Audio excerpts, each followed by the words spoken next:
ইসলাম চায় না কোনো নারীর ইজ্জত কোনো নাস্তিক বেঈমান নষ্ট করুক।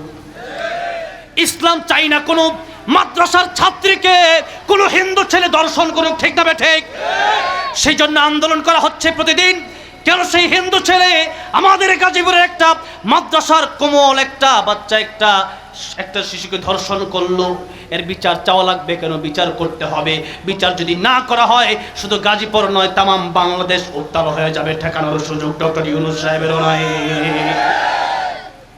এমন কঠিন সময় আমার আল্লাহ যখন কোরআন নাজিল করে দিলেন আর নারীদের সম্মান আমার আল্লাহ বাড়ায় দিলেন, আমার নবী কয়, ও দুনিয়ার মানুষেরা, নারীরা সাধারণ নয়, বরং আল জান্নাতু তাহতা আকদামিল উম্মাহাত, তোমাদের মায়ের পায়ের নিচে রয়েছে তোমাদের জন্য জান্নাত। আল্লাহু আকবার।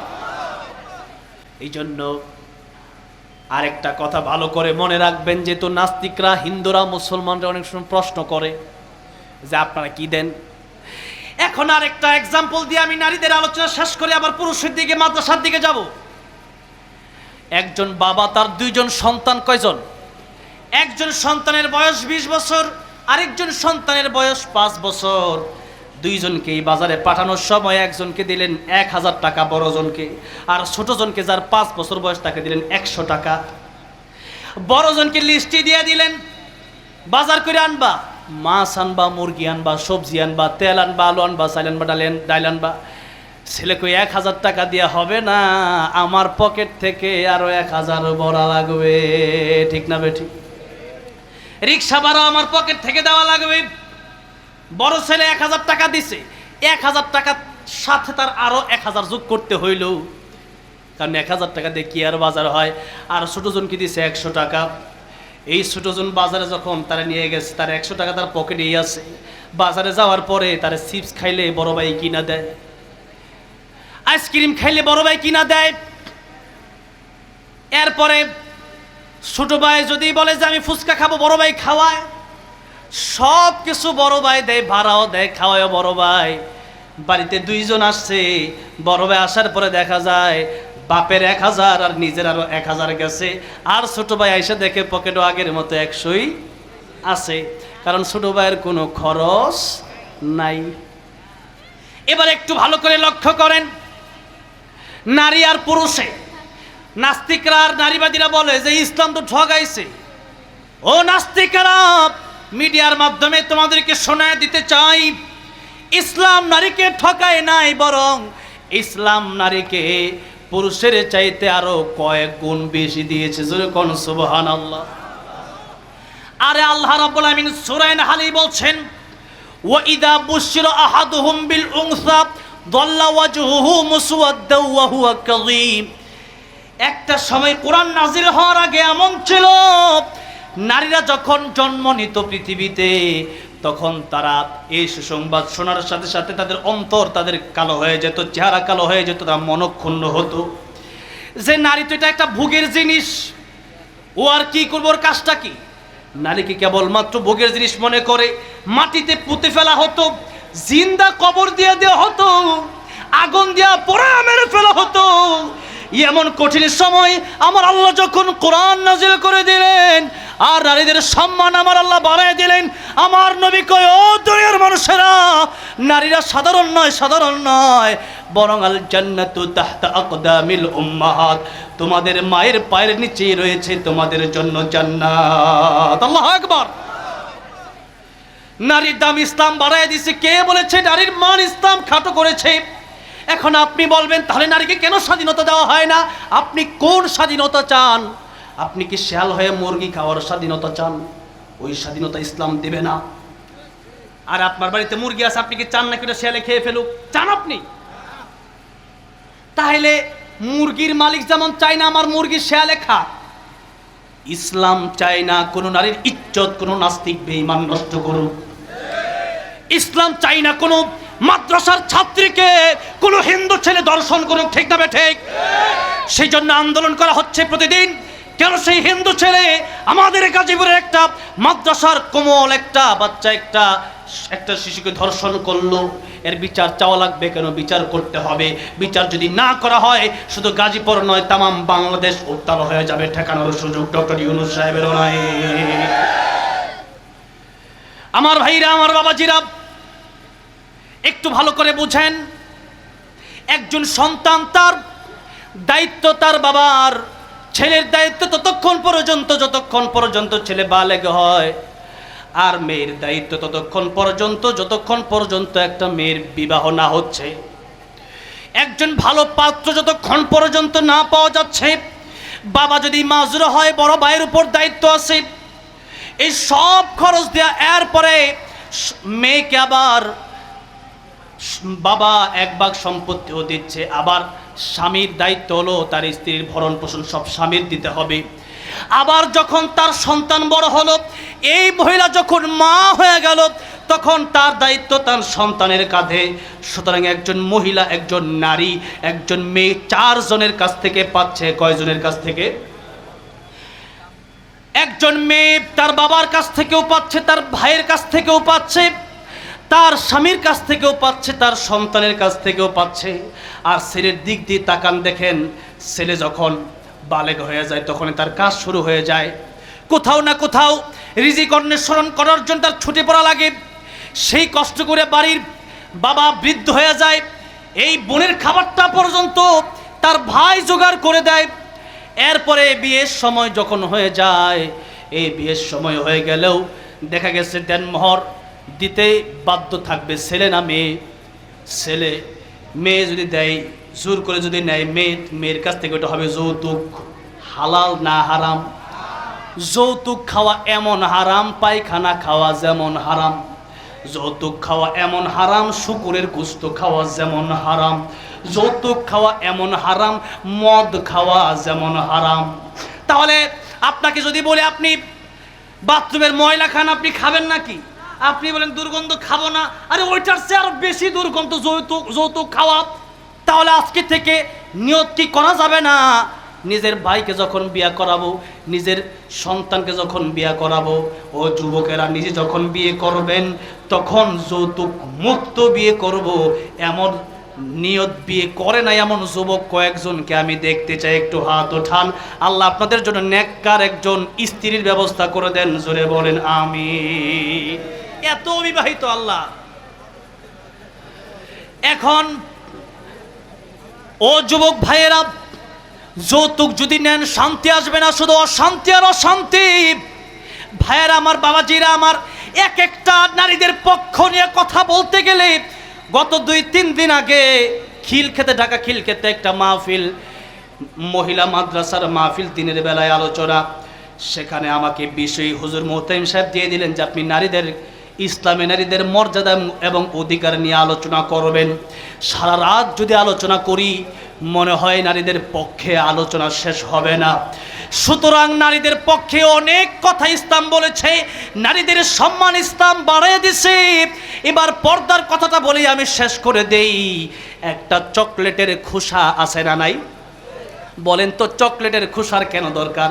যাতে করে চকলেটে কোনো ময়লা না লাগে। বাজারে এই সাইনবোর্ড এলাকায় বুট বাজার কলা পাওয়া যায় কি যায় না? বলেন, কলা পাওয়া যায় কি যায় না? কলা তো ভালো একটি ফল। আমাদের দেশে কলা হালি হিসাবে বিক্রি হয়, আর বাইরের দেশগুলোতে কলা কেজি হিসাবে বিক্রি হয়। কি হিসাবে? কলার অনেক দাম। আমি যখন কাতারে গেলাম সেখানে গিয়ে দেখতেছি কলা কেজি দরে বিক্রি হয়, কেজি হিসাবে। মনে করেন আবার মালদ্বীপ থেকে আসলাম কয়েকদিন আগে, সেখানে গিয়ে দেখি কাঁঠাল আছে না, কাঁঠাল আমাদের দেশ গাজীপুর তো কাঁঠাল আছে না, আমাদের দেশ তো গরু কাঁঠাল খায় না, ঠিক না? সেই কাঁঠাল দেখি মনে করেন 10-12 কুশ হবে, প্রায় 3 থেকে 4 হাজার টাকা। কত? বাংলাদেশ যারা মালদ্বীপ গেছেন তারা জানে, মালদ্বীপে কয়েক কুশ কাঁঠালের দাম 3 থেকে 4 হাজার টাকা। আর আল্লাহ সেই নিয়ামত আমাদেরকে এমনি দিয়ে দিছে, আমরা মর্যাদা দিতে জানি না। মালয়েশিয়ার একটা ফল আছে, ওই ফলের নাম হলো ডুরিয়ান ফল। কি ফল? এইবার মালয়েশিয়া আমি গেছিলাম, যাওয়ার পরে সেখানে আমাকে ডুরিয়ান ফল খাওয়াইছে কয়েকজন। সেই ডুরিয়ান ফল খাওয়ার পর অনেক সময় ঘাম ছুটে যায়, এই ভয়ে মানুষ খেতে পারে না। অনেক দূর পর্যন্ত ঘ্রাণ ছুটে যায়। সেই ফল এত দামি ফল, মালয়েশিয়ার জাতীয় ফল সেই ফলটা, সেই ডোরিয়ান ফল। আমি এত ঘ্রাণ পাইলাম, এরপরে সুনামও শুনছি ফলের। আমি যখন খাইতে গেছি দেখলাম, দেখা যায় কাঁঠালের মতো, ওপর দিয়া চোক্কা চোক্কার ভিতরে ফল 2-3টা কোষ থেকে কাঁঠালের মতো।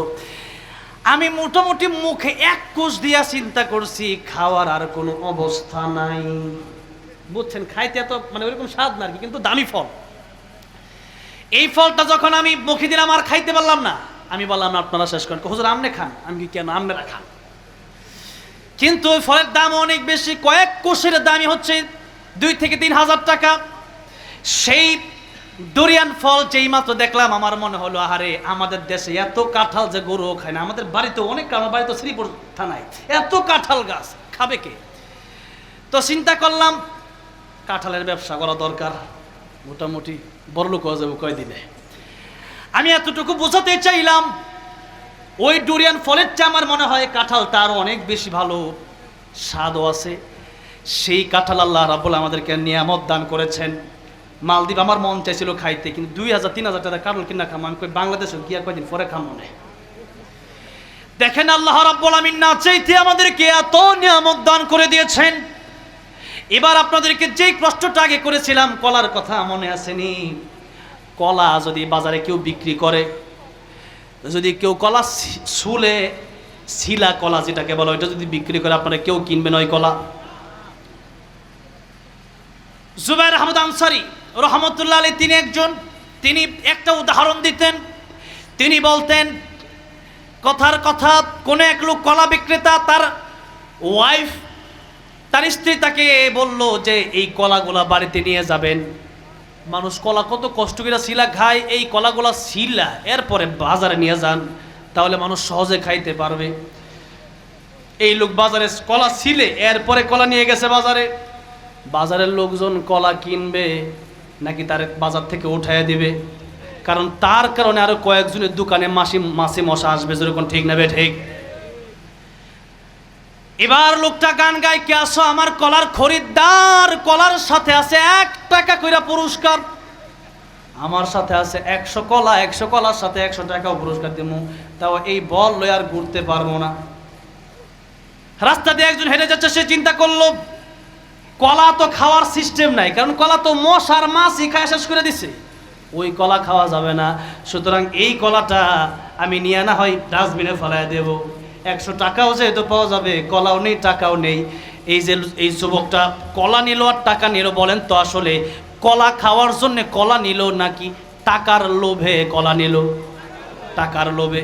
কলা তো আর সে খাবে নাই, কলা খাওয়ার উপযুক্ত না। ঠিক তেমনি ভাবে ছোলা কলার যেমন দাম নাই, একটা 5 টাকার কলাতে যদি খোসা না থাকে, ওই কলা যদি মানুষ না কিনে, বরং সেই কলা দিতে হয়, আবার সাথে টাকাও দিতে হয়, কারণ ফেলারও জায়গা নাই। যেখানেই ফেলতে যায় সেখানে ধমক, এখানে কলা ফেলা যাবে না। ঠিক তেমনি ভাবে ও নারী, ও মা, বোন, আপনার সম্মান ইসলামে এত বেশি, আপনার পায়ের নিচে আমার নবী জান্নাত ঘোষণা করেছেন সন্তানের জন্য, আর আপনি, আমার নবী বলছেন এই দুনিয়ার যত সম্পদ আছে সবচেয়ে উত্তম সম্পদ হলো নারী। সেই নারী যদি পর্দাবিহীন চলে, একটা কলা যদি খোসা ছাড়া থাকার কারণে কলার দাম কমে যায়, বলেন তো দুনিয়ার সবচেয়ে উত্তম সম্পদটা খোসা, ওই সম্পদের জন্য খোসার দরকার আছে না নাই? এবার বলেন তাহলে নারীদের পর্দা দরকার আছে না নাই? পর্দা যদি না করেন ও বোন, আপনার ইজ্জত নষ্ট হবে, আপনি জিনার সম্মুখীন হবেন, আপনি ব্যভিচারের সম্মুখীন হবেন, ইফতিজিং এর শিকার হতে পারেন। সেই জন্য আল্লাহ আগেই বলেছেন, ও দুনিয়ার মহিলারা, তোমরা জাহিলি যুগের নারীদের মতো উলঙ্গ বের হইও না, টাইট ফিট পোশাক পরে তোমরা বের হইও না, হিজাব আর বোরকা পরে তোমরা বের হও। এই কাজ যদি না করতে পারেন, পুরুষ যদি নারীকে সস্তায় পেয়ে যায়, তাহলে এই পুরুষ আর বিয়ে করতে চায় না। কথা ঠিক না বে ঠিক বলেন? পুরুষ যদি নারীকে এমনি সস্তায় পেয়ে যায় আর বিয়ে করবে না। বিয়ের প্রচলন সমাজ থেকে আজ কেমন যেন উঠে যাচ্ছে, আর বিয়ে হলেও বিয়েতে কেমন যেন মানুষের মন টিকে না, খালি ডিভোর্স আর তালাক। এর প্রধান কারণ হচ্ছে পরকীয়ায় জড়িত হয়ে যাওয়া। ঠিক না বেঠে? এজন্য পর্দা না করার কারণে আজকে পরকীয়া, পর্দা না করার কারণে জিনা, পর্দা না করার কারণে ইফতিজিং। ও মা বোন, আপনি বোরকা লাগান, ঢিলা ডালা বোরকা লাগান, চেহারাটা ঢেকে ফেলেন হিজাব দিয়া, এরপর রাস্তায় বের হন, আপনার দিকে মানুষ খারাপ নজরে তাকাতে পারে না। এই জন্য ও মা বোন, পর্দা যদি আপনি না করেন, তাহলে ওই যে কলার সাথে একটা করে পুরস্কার দিছিল, ওইভাবে ও বোন আপনাকেও যখন কোনো যুবকের সাথে বিয়ে দিবে, সেও বলবে যৌতুক সারা হুন্ডা সারা বিয়া করতাম না। কি লিগা? এমনি তো তার দেখা যায় হারা দিন আঙ্গুল এলাকাত ঘুরে, আরে বিয়ে করার দেন মহর দিয়ে বিয়ে করতাম, উল্টা আমার দিয়ালো যেরকম। ঠিক না বেটে? এই জন্য নারীদের সম্মান আল্লাহ দিয়েছে, মর্যাদা ইসলাম দিয়েছে, সে কথা বলতে গেলে অনেক কথা। তবে নারীদেরকে নিয়ে আরেকটা কথা বলতে চাই। নারীদের সম্মান তো নবীজি দিয়েছেন, বলেছেন 3 জন কন্যা সন্তান যার হবে, অতঃপর এই কন্যা সন্তানকে কোরআন যদি কেউ শিখায়, ভালো পাত্রস্থ করতে যদি পারে, তাহলে সেই ব্যক্তি যে 2 আঙ্গুল নবী দেখায় বলেছেন, এই 2 আঙ্গুল যত কাছাকাছি আমি নবীর সাথে সে ব্যক্তি জান্নাতে এত কাছাকাছি থাকবে। সুবহানাল্লাহ। তাহলে এই মেয়েটাকে, আপনার কন্যা সন্তানটাকে কোরআন শেখানোর দরকার, জুড়ে বলেন আছে না নাই? কোরআন শেখাতে হবে। আর বিশেষ করে একজন সন্তানের জন্য তার প্রথম শিক্ষিকা, তার শ্রেষ্ঠ শিক্ষিকা হলো তার মা। জোরে বলেন, একজন সন্তানের জন্য তার প্রথম শিক্ষিকাকে, জোরে বলেন কে? একজন সন্তানের জন্য